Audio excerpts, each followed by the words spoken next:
Well, everybody, it's happened. As of the recording of this video, and for the time being, Yuji Itadori, the vessel of the King of Curses, Sukuna, is dead.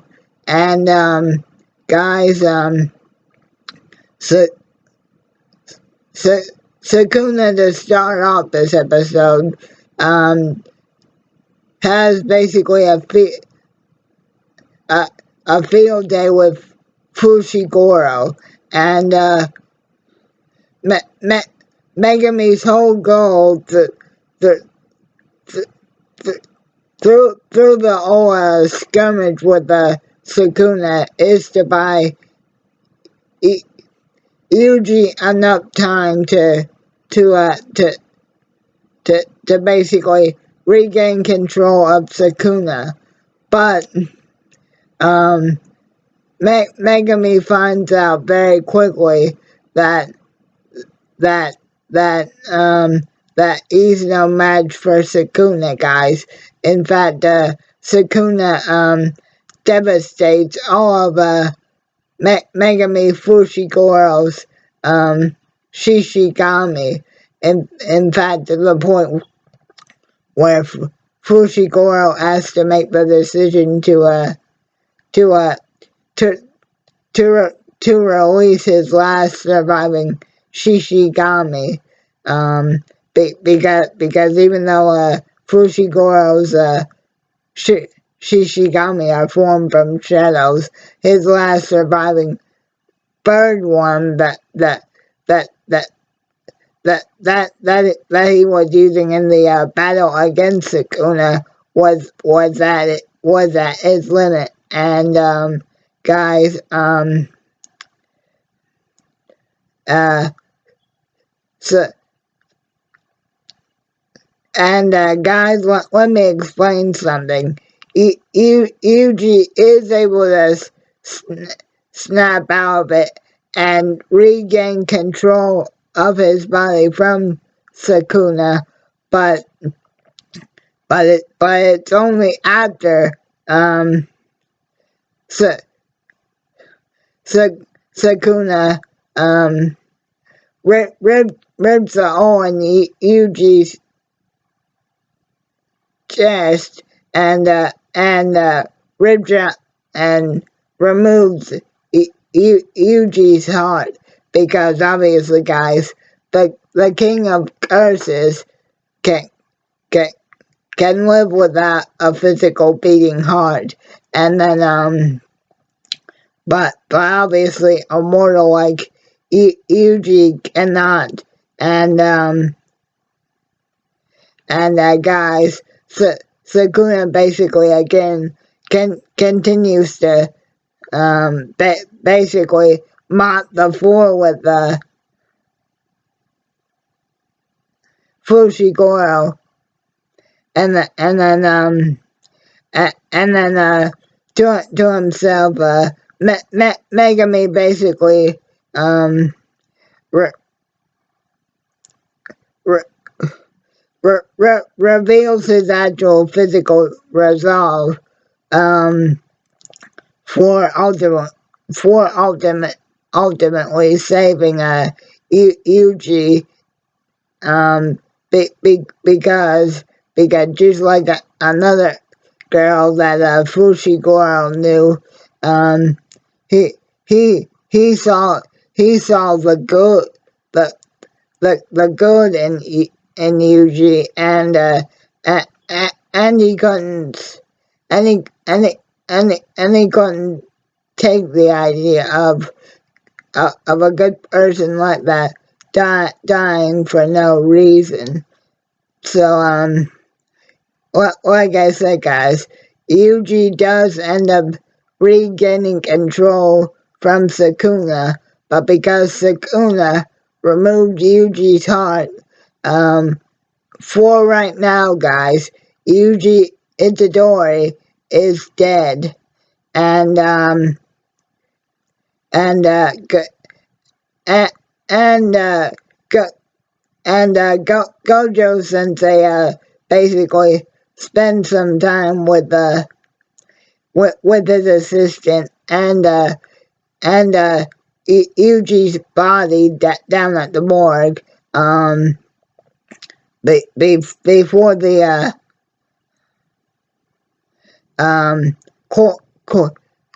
coroner comes down to basically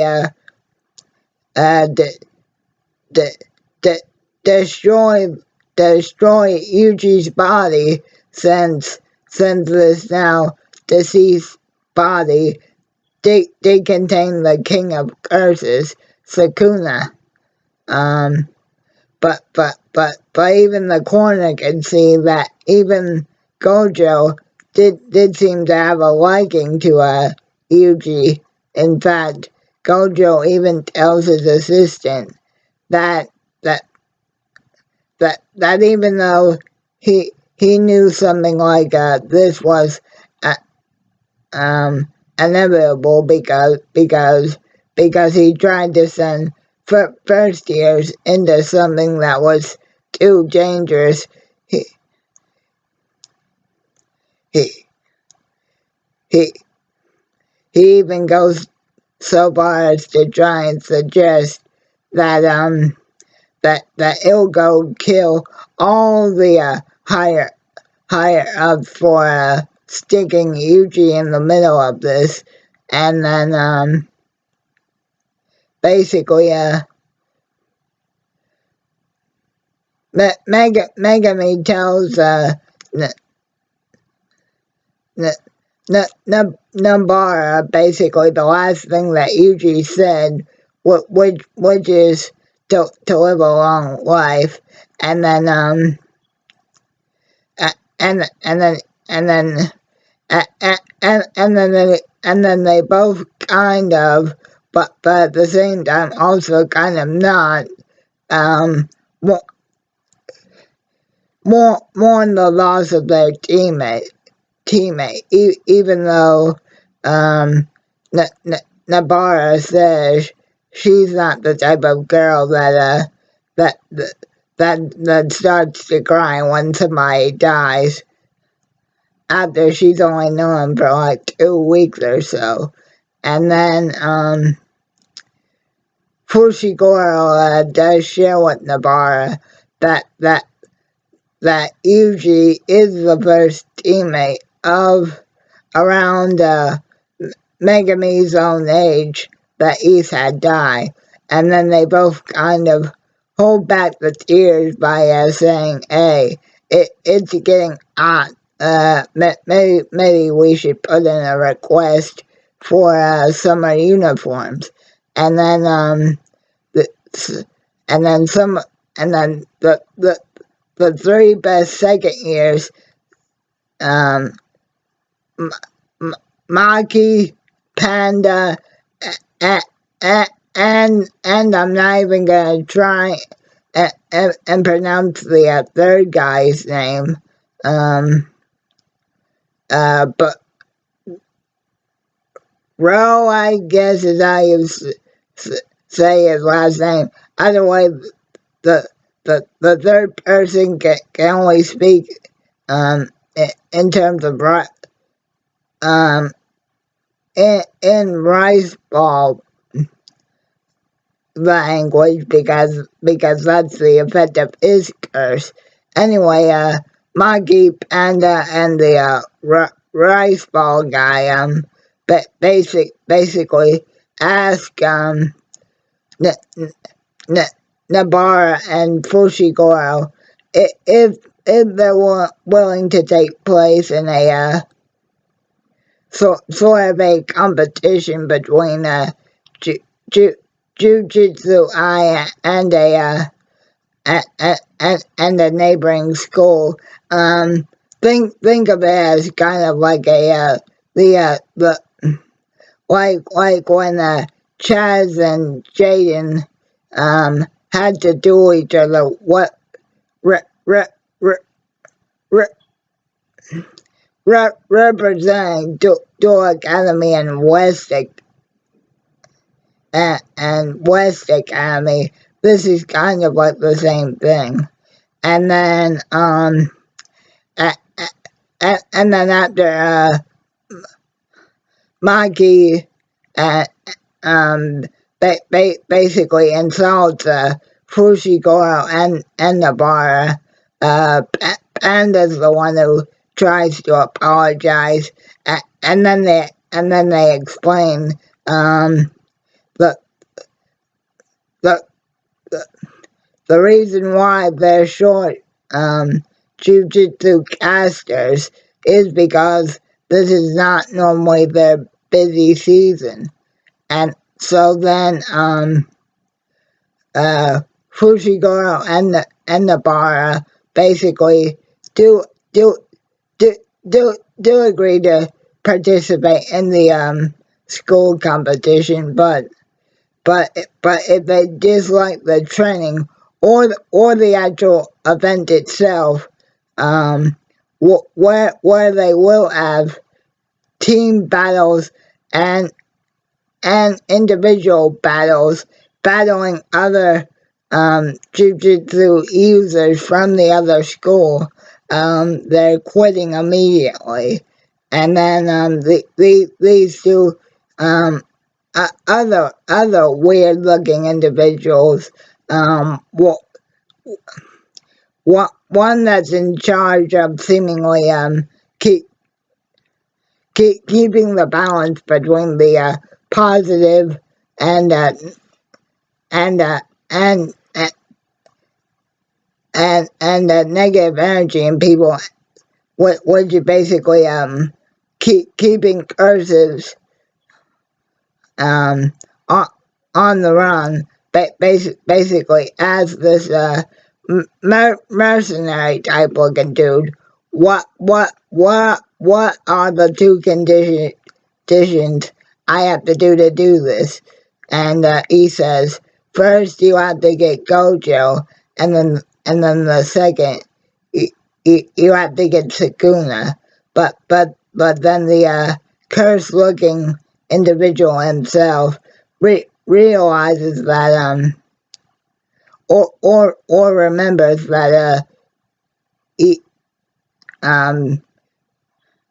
so, so, he, Sukuna's new host that died a couple of days ago, and then the mercenary individuals like, I'm not so sure about that. And then the last thing we see is like the camera shoots in the Yuji's chest, and then all we hear Sukuna say is, don't peek inside me without telling me, brat. I don't like it. Oh, and I guess one more thing I'll mention before I wrap this up, guys, is Sukuna finally does eat that other finger that he got from the special great curse that he destroyed in the previous episode.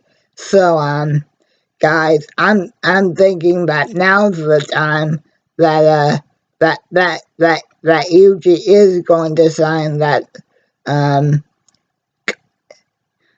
contract with Sukuna, and then maybe in next week's episode, maybe that's when Yuji will get to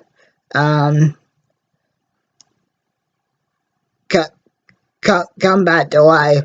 But it does appear as though Sukuna's um, not willing to let himself be dead for too long, even if he's got to sign a contract with a brat like Yuji. So again, guys, Yuji Itadori is dead for now, but as long as he does in fact sign that contract with Sukuna, I don't think he'll be dead for very long. Either way, guys, it was great to see Sukuna and Fushiguro go at it. But and not to worry, I think we will see the return of Yuji and more importantly Sukuna very, very soon.